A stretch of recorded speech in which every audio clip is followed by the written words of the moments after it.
هنوزم نفس دارم، هنوزم خون تو رگامه، هنوزم مثل یه خورشید عکس فردا تو چشامه.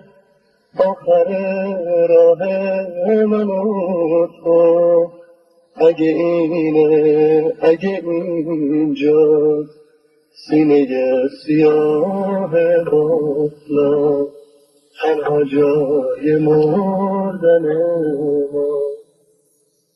چشمامو غبار پوشونده، تخمی پاهای خستم، داغ خشکیده تلخه، لبای کبود و بستم.